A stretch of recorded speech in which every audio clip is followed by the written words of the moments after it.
নমস্কার বন্ধুরা, অন্য খাবার ঘরে সবাইকে স্বাগত। আজ আমি নিয়ে এসেছি মাছের ডিম। দেখুন, ওটা মাছের ডিম নিয়েছি।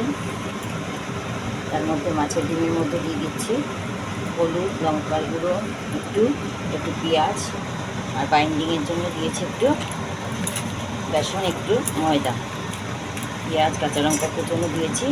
এবার মাছের ডিম দিয়ে একটা ধোকার মতন তৈরি করবো। কড়াইতে তেল বসিয়েছি, এখানে নিয়েছি আলু, টমেটো, আর এখানে মশলা ভিজিয়ে নিয়েছি, লঙ্কার গুঁড়ো, জিরের গুঁড়ো, নুন, হলুদ আর গরম মশলা দিয়ে এখানে আদা, রসুন, পেঁয়াজ বাটা রয়েছে, সেটাও দেবো। এরকম পুরো ভালো করে এটাকে আমি পেস্ট করে নিচ্ছি হাত দিয়ে চটকে। এবারে এটা কড়াইয়ের মধ্যে আমি দিয়ে দেবো।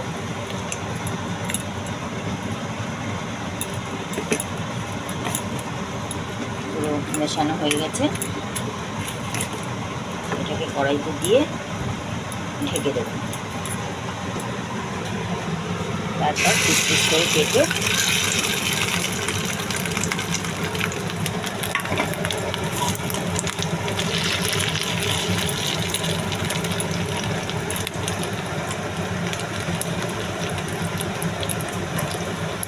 ডিমের ধোকার ডালনা যে এত ভালো হয়, একবার বানিয়ে খেয়ে দেখি। আমি ভেজে খেয়ে আসছি। দেখুন বন্ধুরা, সুন্দর ভাজা হয়ে গেছে, উঠতে পাল্টে লাল লাল করে ভেজে আমি পিস পিস করে কেটে নেব। এরকম করে পিস পিস করে ধোকার মতন করে কেটে নেব।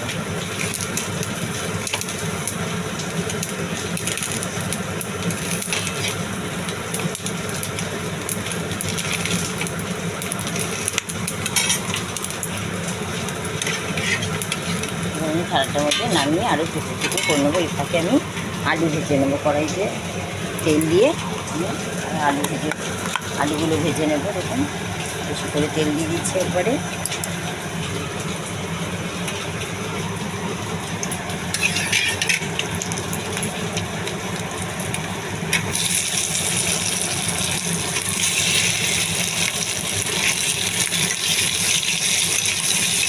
আলুগুলো ভেজে এগুলো পিস পিস করে কেটে আমি ফিরে আসি, তারপর মশলা করি।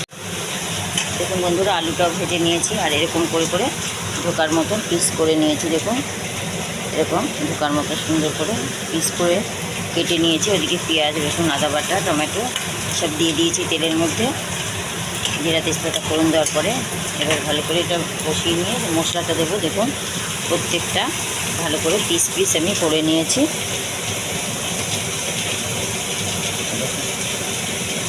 এরকম হয়েছে ধোকার পিসগুলো।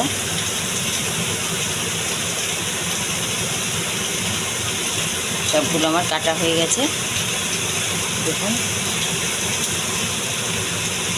আলুগুলো ভালো করে ভাজা হয়ে গেছে। এবার মশলাটা পেস্ট করে নিয়ে আমি দেবো। দেখুন, এটা ভাজা হয়ে গেছে প্রায়। মশলার পেস্ট দিয়ে বাড়িয়ে ফুল আছে ভেজে নেব ভালো করে, তারপর আলু দেবো।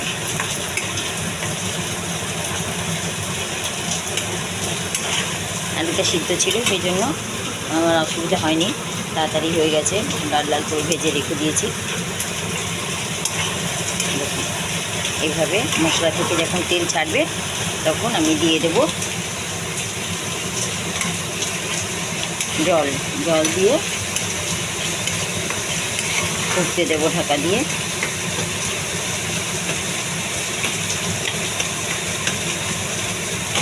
এর মধ্যে একটু গরম মশলা দিয়ে দিলাম, যাতে গরম মশলার গন্ধটা বেশি না আসে।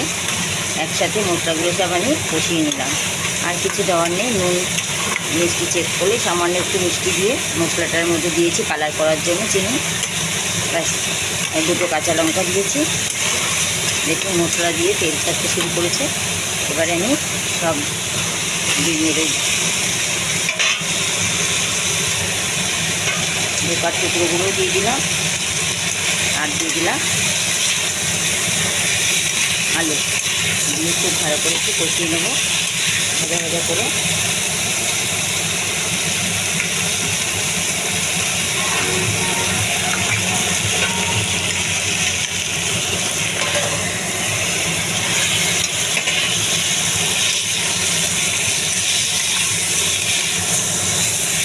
যাতে এগুলো বেশ নরম হয়ে যায়, ডিমের পিসগুলো ঝোল ঝোল ঢুকে যায়, ভালো খেতে ভালো লাগে, শক্ত না থাকে। এইগুলো খুব আলতো হাতে আমি নেড়ে টেড়ে দিলাম। এবার দিয়ে দেবো জল, দিয়ে ঢেকে রেখে দেবো। তারপর ঝোল ফুটলেই আমাদের নুন মিষ্টি চেক করে দেখতে হবে, তাহলেই রেডি হয়ে যাবে। দেখুন বন্ধুরা, ডিমের ধোকার তরকারি আমার হয়ে গেছে। ঢাকাটা খুলে আমি দেখাচ্ছি। একদম খুব সুন্দর রস ঢুকে গেছে ওর মধ্যে।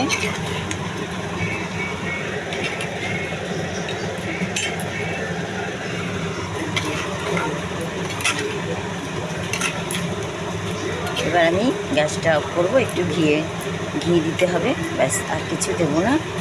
এইগুলো এই যে আজকে এরকম কীরকম নরম হয়ে গেছে, কোনো শক্ত ভাব নেই, একদম নরম তুলতুলে হয়ে গেছে। এইভাবে আপনারা একবার বানিয়ে খাবেন, অনুরোধ করব। আর লাইক শেয়ার করতে ভুলবেন না। চ্যানেল নতুন হলে চ্যানেলটা সাবস্ক্রাইব করবেন অবশ্যই। আর ফেসবুক থেকে দেখলে ফেসবুকের পেজটি ফলো করবেন।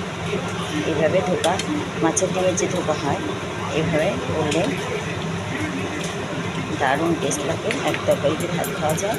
দেখুন আজকে ওয়েদার বৃষ্টি পড়ছে, মেঘলা আকাশ, আর তার মধ্যে আমি রান্না করছি, দারুণ একটা ফিলিংস আসছে। আমি এখানেই শেষ করছি ভিডিওটি। সকলকে ভিডিওটি দেখার জন্য অসংখ্য অসংখ্য ধন্যবাদ।